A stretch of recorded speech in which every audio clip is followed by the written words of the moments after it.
Feather the Redeemed versus Arixmethes Slumbering Isle.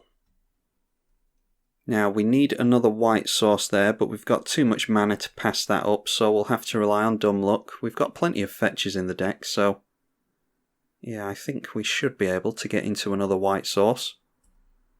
The one downside of Feather is that there's no colourless in the mana cost. 3 mana in Boros for a 3/4 flyer. Whenever you cast an instant or sorcery that targets a creature you control, you get it back into your hand at the beginning of the next end step. We get into Bandage, so that is card draw at least. Might as well go for the Electrostatic Field. And then if we're feeling desperate for white mana, then at least we can go for Bandage and draw a card. Oh, Monastery Mentor is pretty good. We can hold off on that Bandage in that case. That will give us a 1/1 Monk token every time we cast a non-creature spell. There's nothing else for us to do, so we'll just pass over and go over Arixmethes. That is 4 mana in Simic for a 12/12. It enters tapped with 5 slumber counters on it. And as long as it has a counter on it, then it's a land that taps for Simic. Whenever you cast a spell, you can remove a slumber counter from Arixmethes. There's a cantrip from our opponent. They get to look at our hand, so they know that we have a board wipe and Swords to Plowshares. We get bolted again by Mana Crypt, and we get into a red land, so I think it's time to go for Bandage. Don't like to waste Bandage like that, but if it gets us closer to white, then, well, I don't suppose it is a waste.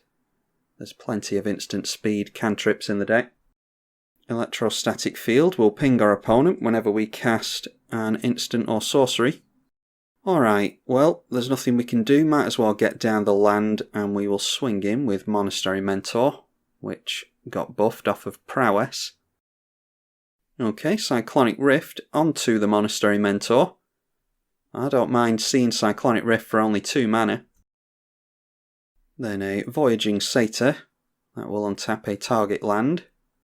Looks like our opponent is struggling on making land drops, which is really good for us against an Arixmethes deck.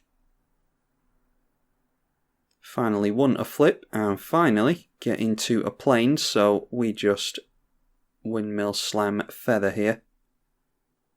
Don't have any protection for her anyway, so might as well get her down.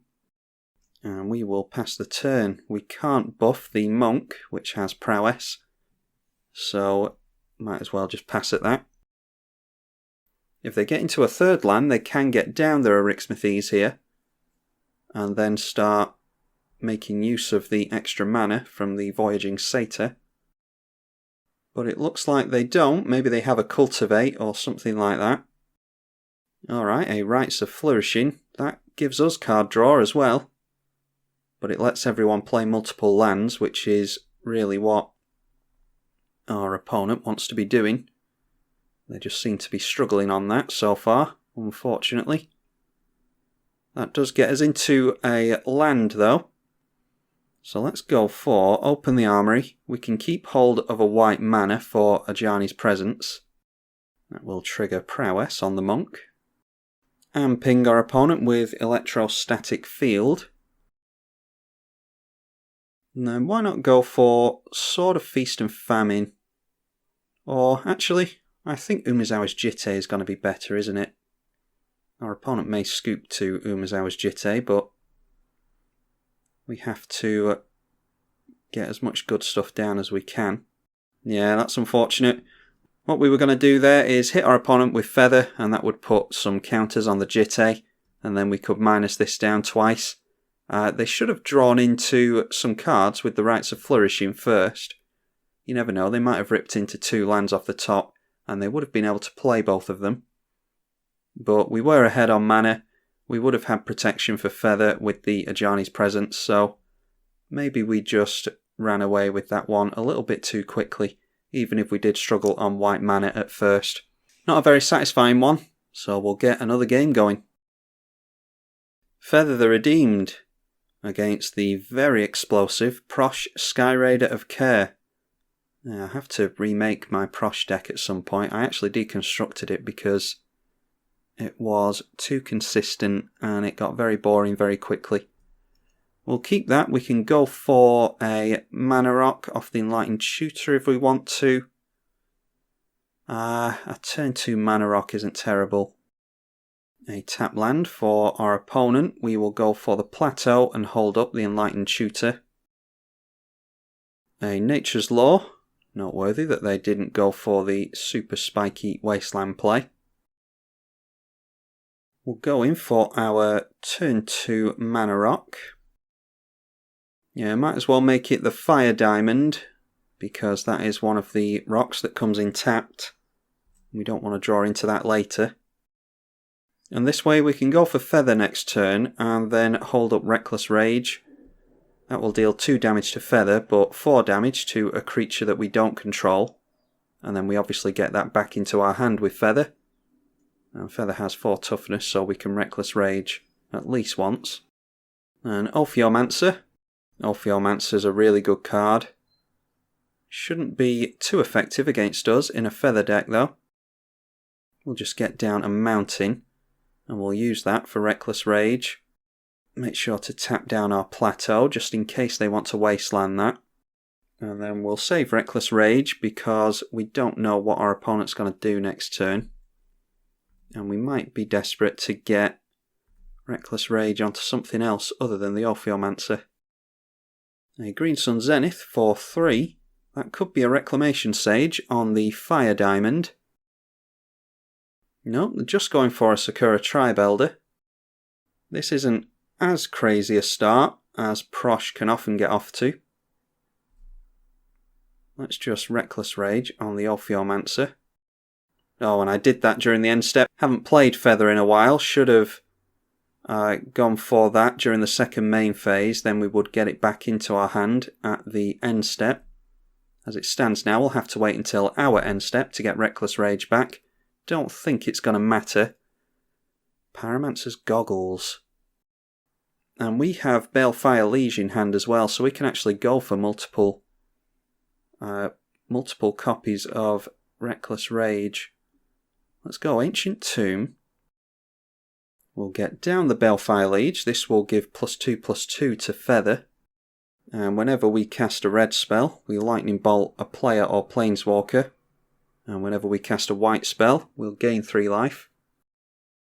So now we can start to land commander damage on our opponent. Sacking the Sakura Tribe Elder. If they get into a land next turn, we're probably going to see Prossh.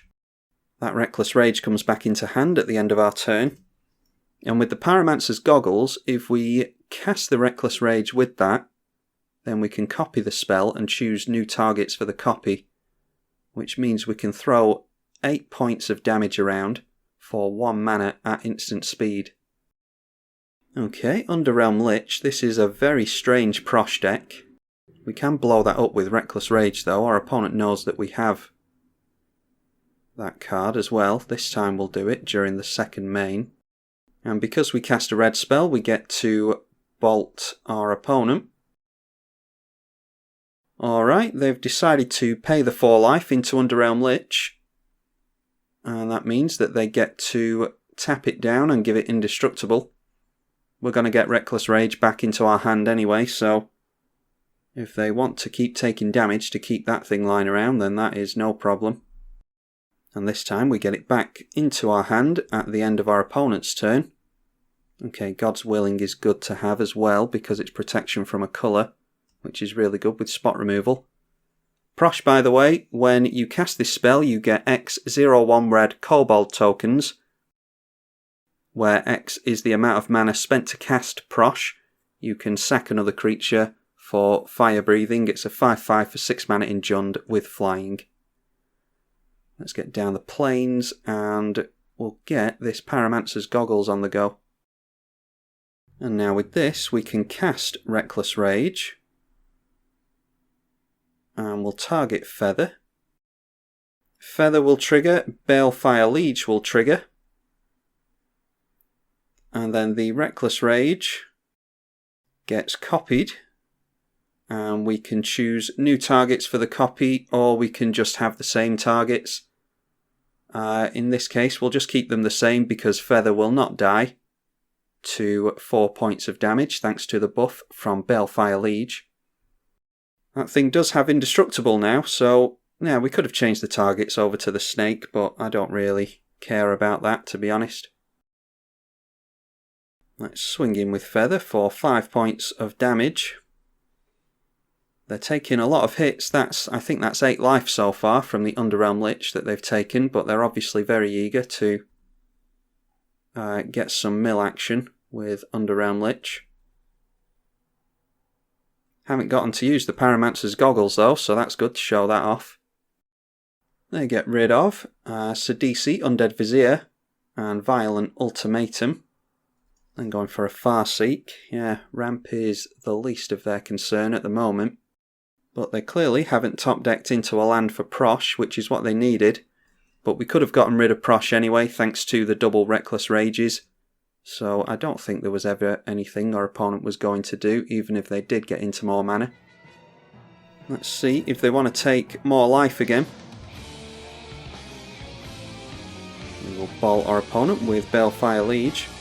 How much damage has that dealt over the course of this game?